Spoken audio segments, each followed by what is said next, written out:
Hi everybody, I'm about to go take these Chinese-made clarinets that I bought on Amazon for 90 bucks to what is probably one of the best repair people in New York City to see what he thinks about these and get them set up, possibly even with new corks and pads and adjustments and all of that stuff, to see if I can get them to play as well as my instrument, and also to compare them to what I've got here, which is what is considered a high-quality Chinese-made instrument. All three of these are made in China, but not all Chinese-made instruments are the same, and we're going to see how they sound compared to one another and how they sound compared to my clarinet. So let's get on the road and drive to Williamsburg, Brooklyn. So today it looks like the Pacific Northwest here in Brooklyn.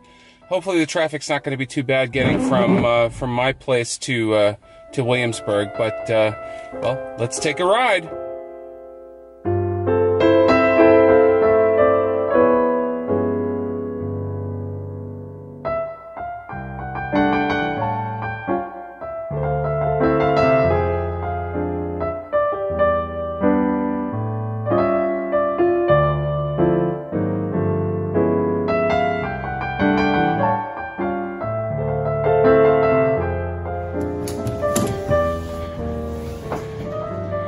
Four flights of stairs. 4. Welcome. Hello, Michael. Okay, I'm here. We're set up. I'm gonna unbox this. It's a Lazaro B-flat care kit and many extras. I can't wait to see the many extras. This Lazaro clarinet cost me $89.99 on Amazon. It comes in a case that's kind of a hard case with a soft cover. And before I even open it up, I want to see what all the goodies they gave me are. Alright, so they give me 10 Lazaro B-flat clarinet reeds, strength 2.5, microfiber swab. Alright, anything else in here? No! Alright, let's see what this looks like. Ta-da! I feel like I should put the gloves on because I don't want to damage this fine clarinet. It comes with some cork grease, at least that's what I'm assuming is inside this little container here.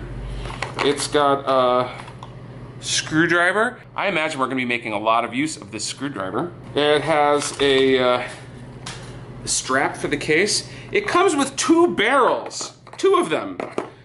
It comes with its own color matching red mouthpiece. So what I'm going to do here is I'm going to take this clarinet to this unsuspecting master repairman. This is Michael Norsworthy of Reedworthy Woodwind Services. But before then, I have another clarinet that I want to unwrap for you. This is made by a different company called Mendini. This is a Mendini clarinet. This one, on the other hand, cost $119. Here's the Mendini case. It looks exactly like the Lazaro case, except it says Mendini. And it's got the little front zipper pouch, which has in it a little clarinet care kit, which has got cork grease and a swab and a screwdriver. And of course, like most Chinese clarinets, white gloves. Opening it up, let's see. I have a feeling it's going to look exactly the same as the other one. Let's see. But no, it's yellow! Alright, so looking at this, it comes with its reeds. It's got, again, 10 clarinet reeds, strength 2.5, a strap, 2 barrels, and inside the bell is a clarinet stand, which is kind of cool. Maybe that's worth the extra 30 bucks. It's got the color matching mouthpiece, complete with a reed put on so that you know how to put the reed on, I guess, if you just can't wait for that instructor. We're going to see what the initial quality is of this clarinet as he takes a look at it. First of all, we're going to play it at its current state, and we're going to talk about the qualities of this yellow clarinet. We will also play the red clarinet to see if there are any sort of color differences, with the 2 clarinets in terms of their tone. And then we're going to see what it would take to put this thing in playing condition. I may ask Michael to do a little bit of work just to sort of adjust springs and things like that until he decides to kick me out of his studio. But let's get started. I think this is going to be a lot of fun. First thing I'm going to look and see is, does it fit together? Maybe it needs a little cork grease. That's what I'm saying. It's cork grease. Would you like to use the included cork grease? No, I'll use my own. Okay. I'm going to get my mouthpiece out. Or should we use the mouthpiece that it comes with? by all means, I would really enjoy seeing the yellow mouthpiece in action. Which barrel are you using? Because they come in, there are two of them. Well, they're two. Oh my gosh, they're different sizes. Yeah. Take this. So, these are the two barrels. This one is much smaller than this one. Can you measure barrels? So we got, what, a 62 and a half and a 61 and a half, and then we got a 65 and a... It seems kind of random. Oh, okay, so there's a weird thing with the barrel. So the barrel rocks quite a bit. And also the size of the body of the barrel doesn't seem to match up with the What does that mean? size of the body of the clarinet. It doesn't mean anything, it just looks a little funny. Okay, so the yellow one is sized, the barrels and everything seem to be, I mean, they're better sized. Okay, so far, Mendini for the win. All right, here we go. This is Here we go. First impressions. Here we go.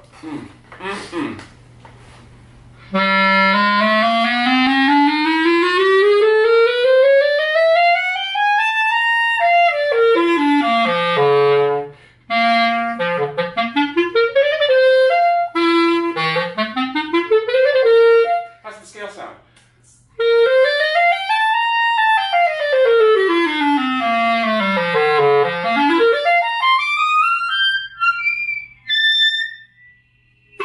That's what I get for a 2.5 reed. Okay, now, what's the yellow one sound like with the reed that was on it? It feels better. Does it? Maybe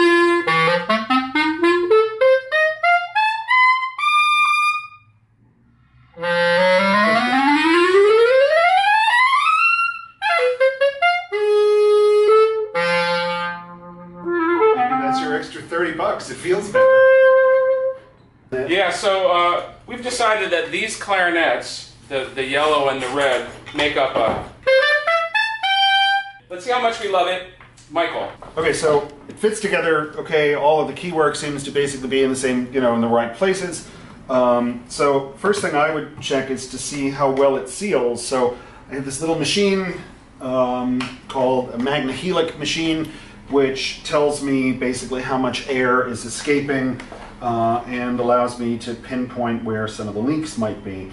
So I plug up both sides of the instrument, and actually that seals really well.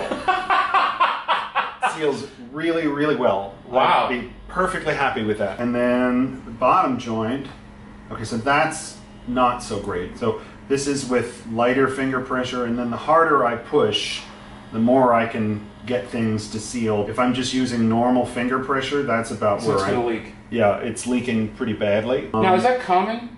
It's pretty common. Okay, so it's really just the beam. This actually seals pretty well. Really? Yeah, it actually seals pretty well. So I think you might have gotten lucky and gotten a good one.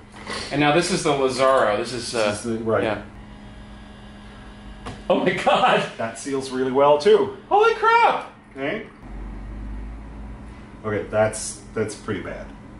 It's actually really bad. So yeah, this has got some pretty major problems here. So if I'm pressing on, I'm pressing pretty hard on... So you're pressing on all of them and it's still leaking? Yeah. This is with as hard as, my fingernails are white and I'm squeezing really hard. Oh gosh. And for a lower joint, what I'm trying to basically do is get it to the small number 6, so just one notch over 1 or below. I like to go below. I try to get to like a 0.3 and below. Oh, I can see this already. The tone holes are not well, so there are lots of issues with the tone holes. We'll show you after I take some keys off.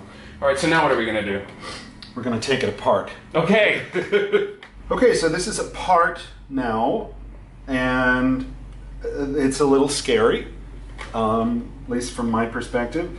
So I think the reason, if I were to diagnose this, I think the reason that it is not sealing is because the tone holes are so poorly drilled and finished. There's a portion of the plastic actually hanging off right here over the pad seat. There's a large bevel right here. Looks like they made a mistake with the cutter at first, so they probably came in at an angle and the oops, and then, re-drilled it. So I'm sure that this pad is leaking very badly from the front. Down inside this tone hole, I mean, if I run my little screwdriver, I can feel all kinds of ridges, which tells me that, again, this was poorly machined. The posts look like they're all just press fit. Yep, they're press fit. What does that mean? They just drill a hole that's ever so slightly smaller than the post, and then they have a machine that just sort of rams the post in. Oh wow! And so, so this is gonna wiggle quite a bit. So these three chimneys are very clearly inserted. So what they've done is they've drilled a hole, and then the chimney is an entirely separate part that they then have glued or heated and melted together or something. What I would do next is I'm going to plug up all of the holes, and we're going to see if we can find out, does the tube itself seal? I stick the machine in. Okay, so good news is the tube seals. Oh, that's good. All of the leaking is coming from the pads and the tone holes.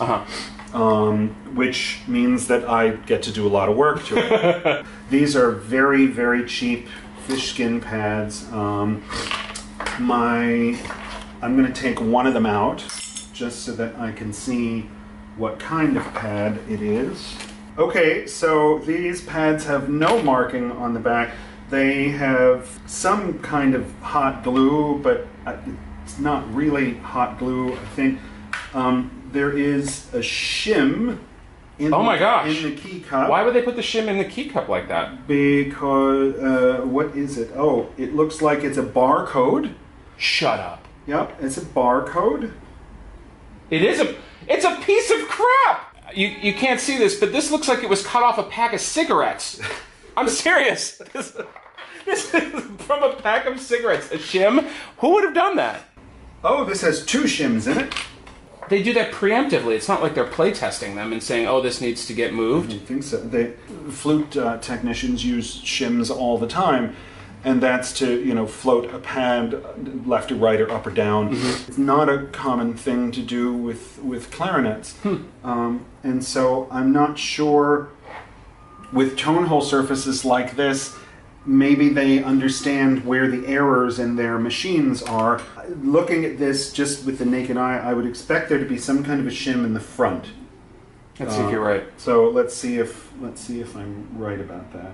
And the shim pushes the pad down in the front. Right. If it's in the front. Oh, yep. There is. Spot on. Yep. That's impressive. So there is a shim on the front of the pad, and that's, I mean, you can look at that. I mean, you can see the edge of this tone hole. Oh yeah, so there's something. So they know there's an issue with their machining, right? And then all of their instruments have these shims in specific places to correct for that. It would seem, yeah. That's fascinating. Yeah, so they're like preemptively fixing their own mistakes. Well, what they're doing is these are all Band-Aid solutions. Yep, all Band-Aids. What I would do, I have some tone hole surfacers. And so I'm gonna. What this will do is it'll put a flat surface where the pad sits. So they're circular cutters, and oh my, this is not even close.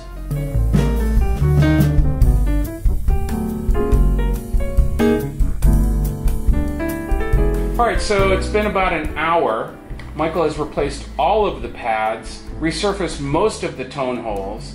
Had to actually change one pad twice because it needed to be thicker, otherwise he would have had to rebuild the tone hole from scratch using super glue and then resurfacing it, and that was not going to happen. And as a result, we now have basically a perfectly sealing lower joint. Does it matter? Let's check.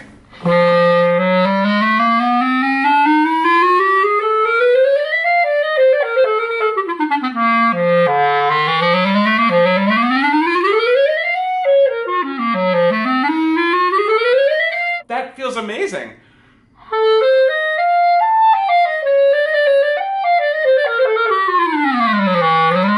I mean, now obviously, the key heights and things like that would need to be adjusted. I didn't adjust it. Yeah, but it's sealing like a pro.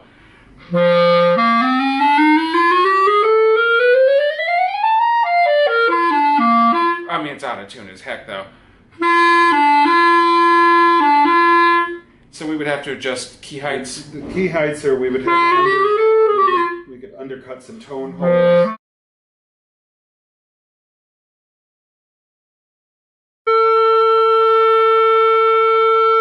What is it? It's off the scale. It's completely off to the right. So it's sharp? So wait, let's set the tuning amp to... What if we set it to 442? It is going. So he's off the scale at 442. Let's see if we try 445. Yeah, it's just still off the scale. Still off the scale. 450. A450? A460.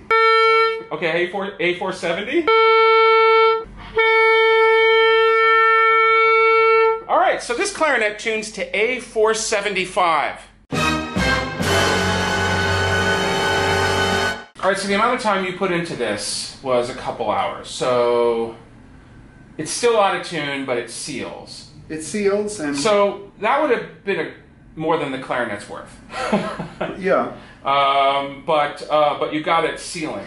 How long do you think that work that you did would last? It could last for quite a while, because presumably the plastic is not going to change shape. But the metal.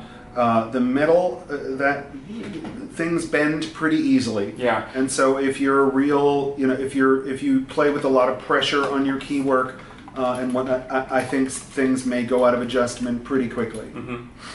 So. But it actually feels good. There we go. Okay, I will now do an honest-to-God blind playing test with red and yellow for the McDonald's clarinets. And I will actually play it against this, which is not my clarinet. This is a Jupiter JCL 710. This is another Chinese-made clarinet, but they run a lot more money. These are about $750, but they make a decent instrument, you say, right? Mm-hmm. So I'm going to play all three of these against you, so then we're going to talk a little bit about this one, and then I'll let you go. Okay. All right, 1 second. Michael is going to give me a random clarinet. Here is clarinet number 1.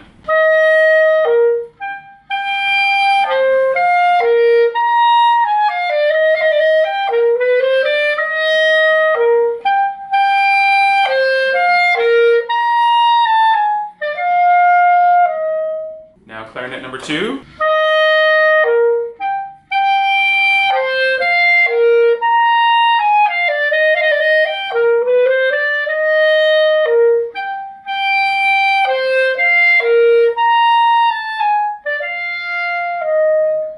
Clarinet number 3.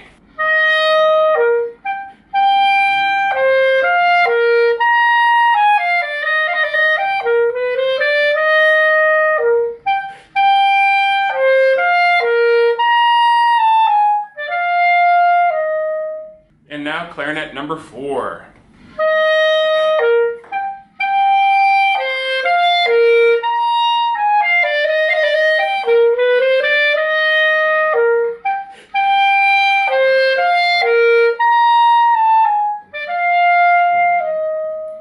So, can you tell the difference between these clarinets? Can you tell the difference between these clarinets? Sitting here, yeah, I can tell quite a substantial difference. Really? Okay. Yeah.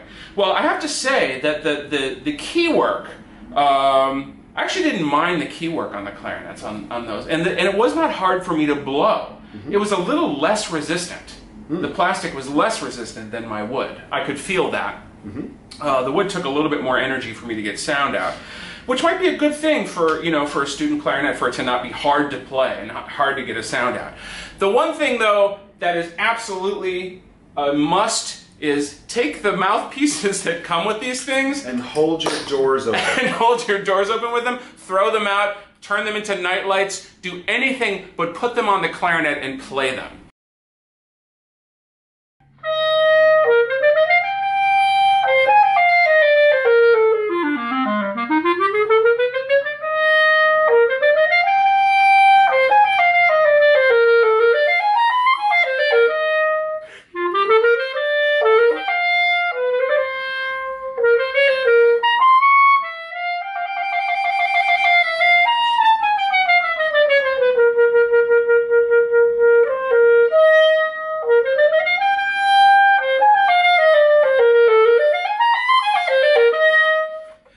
Yeah, the Jupiter is definitely the one. You know, if you're going to look at the value for the money, not necessarily the best clarinet, but the best clarinet for the money, I would say, is the Mendini.